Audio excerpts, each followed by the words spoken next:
This is a message for Nature Boy on your rebuttal.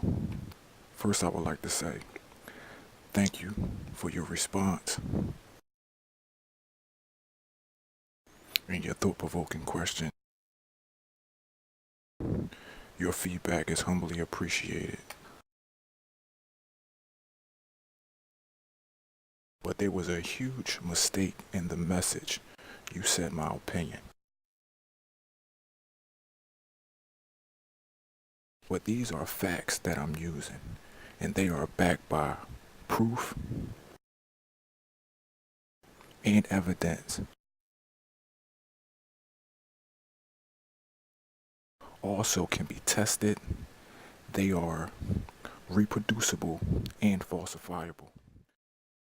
If you was not aware of the mistake you made, I wanted to make this part or this point crystal clear to you, just in case this was the reason for your disagreement, because there's nothing to disagree about.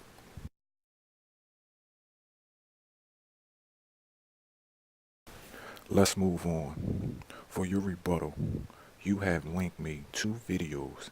I was already aware of these videos some time ago, and they have nothing to do with the question you proposed to the world. The question was... So I asked the question to everybody online. I wanted to share. Everybody asked the question. What can you do? Name me one thing you can do without your body.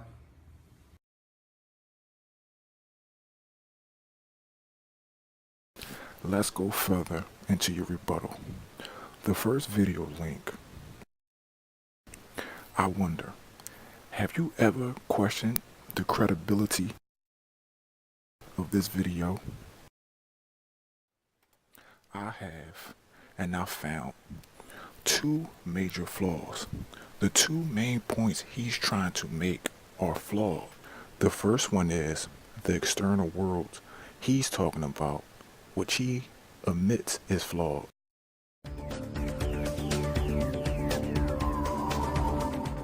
So far, we have been speaking repeatedly of an external world and a world of perceptions formed in our brain, the latter of which is what we see. However, since we can never actually reach the external world, how can we be sure that such a world really exists? Definitely we cannot. The second one is the soul, which he cannot prove this point as well. In fact, this metaphysical being that uses the brain, that sees and feels, is the soul. The question is, does it have a soul? That's an additional question, okay? A biological machine may have a soul, and being a physicist, I say that all theories have to be tested, they have to be reproducible and falsifiable. So, if people believe in soul, then we have to measure it. And people have tried. When people die, scientists have tried to measure whether or not the weight of a body changes when you die. And we find no visible change. So at a certain point, the idea of a soul is not, in some sense, untestable, not reproducible, not falsifiable. And on top of that, he said these are facts proven by science today. Warning. The subject of this film you are about to watch reveals a crucial secret of your life. You should watch it very attentively, for it concerns a subject that is liable to make fundamental changes in your outlook on the material world. The content of this film is not just a different approach or a philosophical thought. It is a fact which is also proven by science today. That is a lie, and there goes his credibility.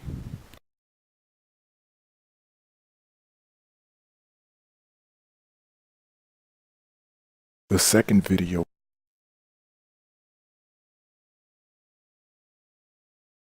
proves my point even further.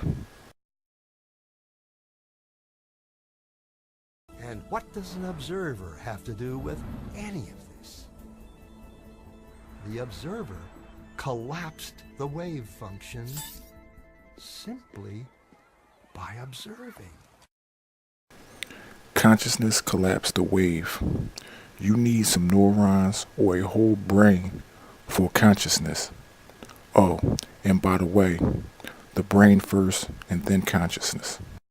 In your case, up to 6 seconds before you make up your mind, we can predict which decision you're going to make. 6 seconds? Absolutely, 6 seconds, yeah. 6 seconds?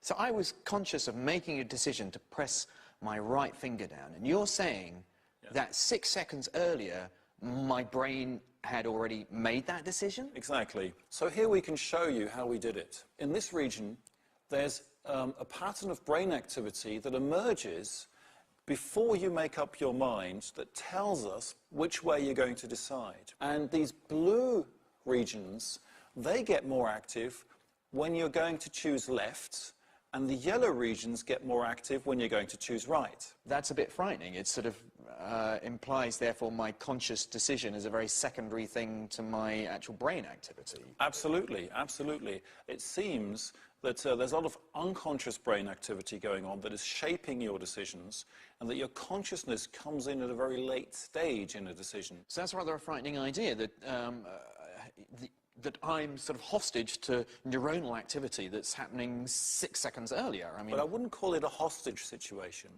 because thinking of it as a hostage implies a dualism between your conscious mind and your brain activity. But the conscious mind is encoded in brain activity. It's realized by brain activity. It's an aspect of your brain activity. And also the unconscious brain activity realizes certain aspects of you. It's in harmony with your beliefs and desires.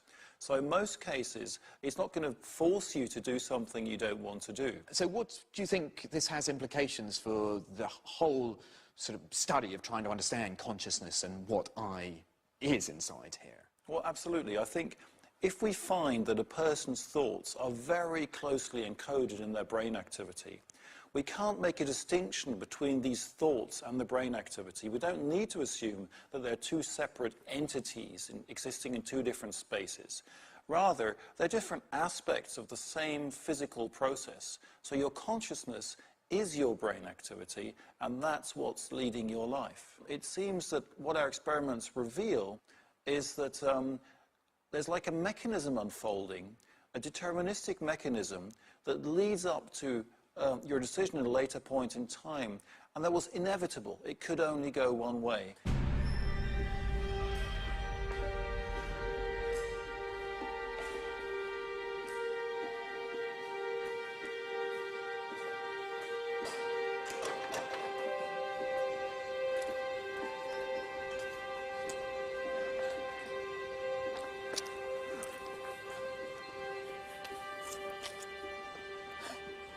I mean, that has got to be the most shocking experiment I think I've seen on this journey. The fact that when I become conscious of making a choice, that John can 6 seconds earlier predict what I was going to do before I even realised what I was going to do. I mean, that is absolutely extraordinary. 6 seconds is such a long time. I mean, I sort of don't find it so disturbing that, okay, sure, some part of my subconscious mind is building up to a conscious decision. But John, by looking inside my head, knows, his conscious knows before I consciously know what I'm going to do. That is really shocking.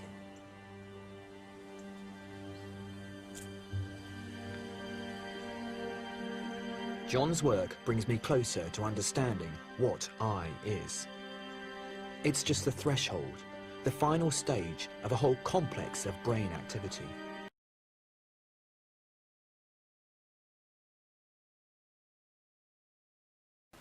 There is no clear reason that proves my video wrong or for any disagreement.